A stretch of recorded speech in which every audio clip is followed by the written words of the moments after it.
Kisah mengharukan Uwais Al-Qarni. Nama beliau adalah Abu Amr bin Amir bin Jas'i bin Malik Al-Qarni Al-Muradi Al-Yamani. Beliau dilahirkan di Yaman saat peristiwa hijrahnya Rasulullah SAW ke Madinah. Ia seorang tabi'in yang hidup di zaman Rasulullah, namun belum pernah bertemu dengan beliau. Uwais Al-Qarni tidak memiliki saudara satupun. Yang ia miliki hanyalah seorang ibu yang sudah tua renta, buta dan lemah. Bahkan Uwais Al-Qarni sendiri juga mendapat ujian, yakni sebuah penyakit sopak, tubuhnya belang-belang. Meskipun keadaan yang seperti itu, beliau tetap tumbuh menjadi pemuda yang soleh dan sangat berbakti kepada ibunya. Sampai-sampai Rasulullah SAW memujinya dengan berbagai pujian di hadapan para sahabat. Pandangan Rasulullah terhadap Uwais Al-Qarni. Rasulullah SAW menggambarkan tentang Uwais Al-Qarni. Beliau bersabda, "Wahai Abu Hurairah, sesungguhnya Allah mencintai di antara makhluknya para sahabat yang tersembunyi dan taat. Rambut mereka kusut, wajah mereka penuh debu, dan perut mereka kosong kecuali dari harta yang halal. Mereka adalah orang-orang yang apabila meminta izin kepada para penguasa, tidak akan diizinkan. Apabila melamar wanita kaya, tidak akan dinikahkan. Apabila tidak hadir, tidak akan dicari-cari. Apabila hadir, tidak akan dipanggil. Apabila mereka muncul, maka kemunculannya itu tidak akan membuat senang. Apabila sakit, tidak dijenguk. Dan apabila meninggal dunia tidak disaksikan." Para sahabat bertanya, "Wahai Rasulullah, bagaimana hubungan kami dengan salah seorang dari mereka?" Rasulullah SAW menjawab, "Dia adalah Uwais Al-Qarni." Mereka bertanya lagi, "Siapakah Uwais Al-Qarni?"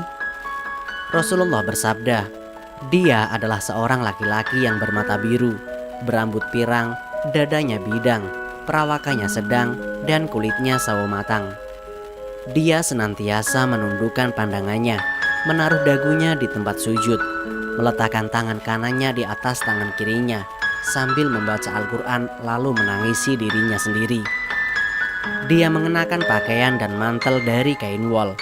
Tidak dikenal di kalangan penduduk bumi, namun sangat terkenal di kalangan penghuni langit.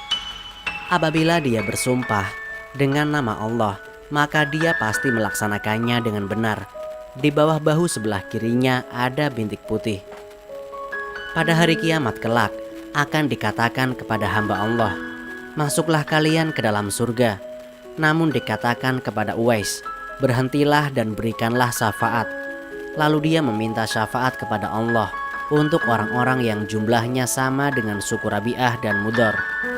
'Wahai Umar, wahai Ali, jika kalian bertemu dengannya, maka mintalah dia supaya memohonkan ampunan bagi kalian berdua. Niscaya Allah akan mengampuni kalian berdua.'" Al-Haliyah Abu Nu'man. Kisah Uwais dan ibunya. Dari hadis Rasulullah di atas menunjukkan bahwa beliau memiliki banyak keutamaan dan kemuliaan, sampai-sampai doanya dikabulkan oleh Allah Ta'ala. Lantas apa yang membuatnya menjadi seperti itu? Ya, hal itu disebabkan karena Uwais Al-Qarni sangat berbakti kepada orang tuanya, terutama kepada ibunya. Salah satu kisahnya yang paling terkenal adalah saat menggendong ibunya dari Yaman ke Mekah. Berikut ceritanya. Dahulu Uwais hanya memiliki ibu yang sudah tua. Apapun permintaan dan keinginan sang ibu selalu ia turuti. Hanya satu permintaan ibunya yang kala itu sulit sekali ia turuti, yakni pergi haji. Zaman dulu jika kita harus pergi ke Mekah, maka harus melewati gurun pasir yang tandus, panas, dan membutuhkan kendaraan serta bekal yang banyak untuk menuju Mekah. Maka dari itu, Uwais sangat kebingungan. Di sisi lain, ia adalah orang yang sangat miskin dan tidak mempunyai perbekalan serta kendaraan untuk menghajikan ibunya. Namun dia tetap ingin menuruti permintaan ibunya. Uwais terus berpikir dan mencari cara agar bisa menuruti permintaan ibunya tersebut. Akhirnya ia menemukan cara yang sangat nekat. Uwais membeli seekor lembu dan membuat kandang di bukit. Setiap hari Uwais menggendong lembu tersebut dari bawah sampai ke bukit, sehingga banyak yang mengira Uwais sudah gila. Tapi tahukah Anda, untuk apa Uwais melakukan hal tersebut? Ternyata hal itu dilakukannya sebagai bentuk latihan agar kuat menggendong ibunya ke Mekah. Subhanallah. 8 bulan berlalu, lembu itu semakin gemuk dan otot Uwais pun semakin kuat. Tibalah waktunya musim haji. Uwais mendatangi ibunya dan menyanggupi permintaannya. Namun ibunya benar-benar tidak mengira kalau Uwais akan menggendongnya sampai ke Mekah. Baginya ini cara yang sangat nekat. Akhirnya Uwais menggendong ibunya yang sudah lumpuh tersebut dari Yaman ke Mekah untuk melaksanakan haji. Subhanallah, perjalanan yang sulit ia tempuh demi baktinya kepada sang ibu. Uwais berjalan dengan tegap dan kuat sampai ke Mekah. Bahkan ketika tawaf pun, Uwais tetap menggendong ibunya. Sang ibu sangat terharu dan menangis karena telah melihat Ka'bah. Di hadapan Ka'bah, Uwais Al-Qarni berdoa, "Ya Allah, ampunilah semua dosa ibuku." Ibunya pun bertanya, "Bagaimana dengan dosamu?" "Dengan terampuninya dosa ibu, maka ibu akan masuk surga. Cukuplah ridho dari ibu yang akan membawaku ke surga," jawab Uwais dengan tulus dan ikhlas. Allah memberi karunia-Nya kepada Uwais, kesembuhan pada penyakit sopaknya. Hanya tertinggal bulatan putih pada tengkuknya, atau ada yang mengatakan pada telapak tangan. Hal itu sebagai tanda agar Uwais mudah dikenali sesuai sabda Nabi kepada Umar dan Ali, bahwa kelak mereka akan bertemu dengan pemuda yang mempunyai tanda bulat putih pada telapak tangannya, yaitu Uwais Al-Qarni. Itulah sepenggal kisah Uwais Al-Qarni dan ibunya. Selanjutnya, bagaimana kisah pertemuan Uwais dan Umar bin Khattab radhiyallahu anhu? Kisah mengharukan Uwais dan Umar bin Khattab. Setelah beberapa tahun berlalu, apabila telah datang kepada Umar sekelompok dari Yaman, beliau selalu bertanya, "Apakah di antara kalian ada yang bernama Uwais bin Amir?" Mereka menjawab, "Ya." Lalu Umar pun berjalan mendatangi Uwais dan bertanya, "Apakah engkau Uwais bin Amir?" Dia menjawab, "Ya." Umar bertanya lagi, "Dari Bani Murad kemudian Bani Qoron?" Uwais menjawab, "Ya." Umar bertanya lagi, "Apakah engkau pernah terkena penyakit belang, lalu Allah menyembuhkannya kecuali yang tersisa hanya sebesar dirham?" Uwais menjawab, "Ya." Umar bertanya lagi, "Apakah engkau memiliki ibu?" Uwais menjawab, "Iya." Umar bin Khattab pun berkata, "Aku mendengar Rasulullah SAW bersabda, akan datang kepada Uwais bin Amir bersama utusan yang datang dari Yaman, dari Bani Murad. Dia memiliki penyakit belang, lalu Allah menyembuhkannya, kecuali yang tersisa hanya sebesar dirham. Dia memiliki seorang ibu yang sangat dia taati, dan dia perlakukan dengan baik. Apabila dia bersumpah atas nama Allah, maka dia akan melaksanakannya dengan benar. Jika engkau mampu untuk meminta kepadanya agar dia memohonkan ampunan untukmu, maka lakukanlah." Dari hadis Nabi di atas, maka Umar memohon agar Uwais mau mendoakan ampunan untuknya. Umar berkata, "Mohonkanlah ampunan untukku wahai Uwais." Uwais menjawab, "Apakah pantas orang sepertiku memohonkan ampunan untuk orang sepertimu wahai Amirul Mukminin?" Namun Umar terus mengulangi permohonannya. Maka Uwais pun memohonkan ampunan untuknya seraya berdoa, "Ya Allah, ampunilah Umar bin Khattab." Kemudian Umar bin Khattab kembali bertanya, "Kemana engkau akan pergi?" Uwais menjawab, "Aku akan pergi ke Kufah." Umar berkata, "Bolehkah aku menuliskan surat untukmu kepada penguasa di sana?" Uwais menjawab, "Aku lebih senang jika berada di antara orang-orang awam yang tidak terkenal di sana." Lalu Umar melanjutkan perkataannya kepada Uwais, "Siapakah orang yang engkau tinggalkan di Yaman?" Uwais menjawab, "Aku meninggalkan ibuku." Kemudian Umar terus mendesak lagi untuk memohon ampunan baginya. Umar pun berkata kepada Uwais, "Sejak hari ini engkau adalah saudaraku, maka janganlah engkau meninggalkan aku."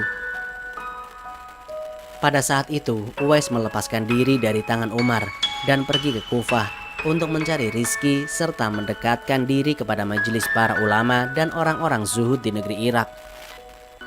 Ketika Uwais hendak meninggalkan Umar bin Khattab untuk pergi ke Kufah, Umar bin Khattab berkata kepadanya, "Tetaplah di tempatmu, semoga Allah merahmatimu, sampai aku masuk ke Mekah, lalu memberimu tunjangan hidup dari harta pemberian pribadiku dan beberapa helai pakaian dari pakaian milikku."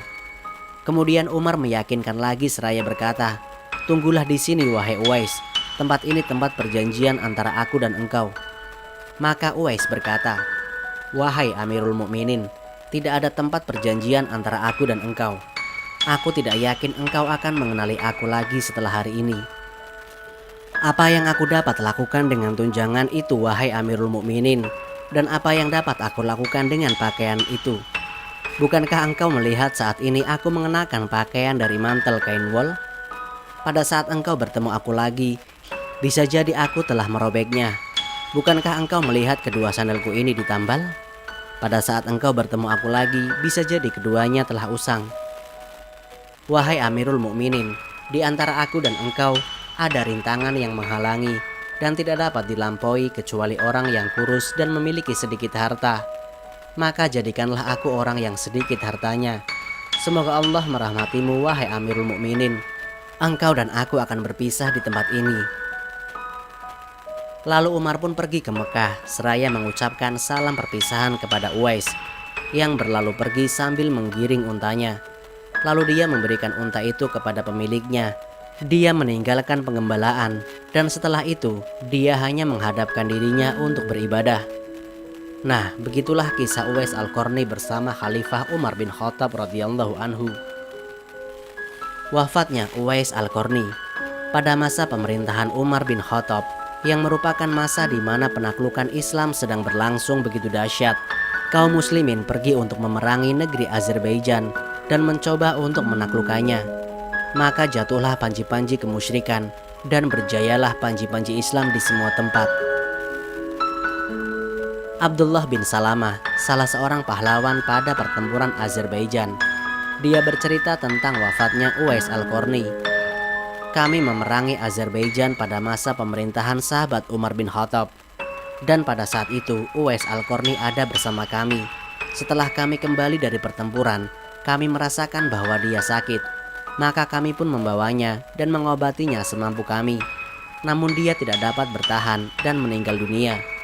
Lalu kami pun berhenti, dan ternyata di sana ada sebuah kuburan yang telah digali. Air yang mengalir terus-menerus, kain kafan dan balsam. Maka kami pun memandikannya, mengkafaninya, mensolatkannya, dan menguburkannya. Lalu sebagian dari kami berkata kepada sebagian yang lain, 'Seandainya kita kembali lagi ke tempat itu, maka kita pasti mengenali kuburannya.' Kemudian kami kembali lagi ke sana, namun kami tidak menemukan kuburan atau bekas apapun." Berita meninggalnya tabi'in Uwais Al-Qarni telah tersebar kemana-mana.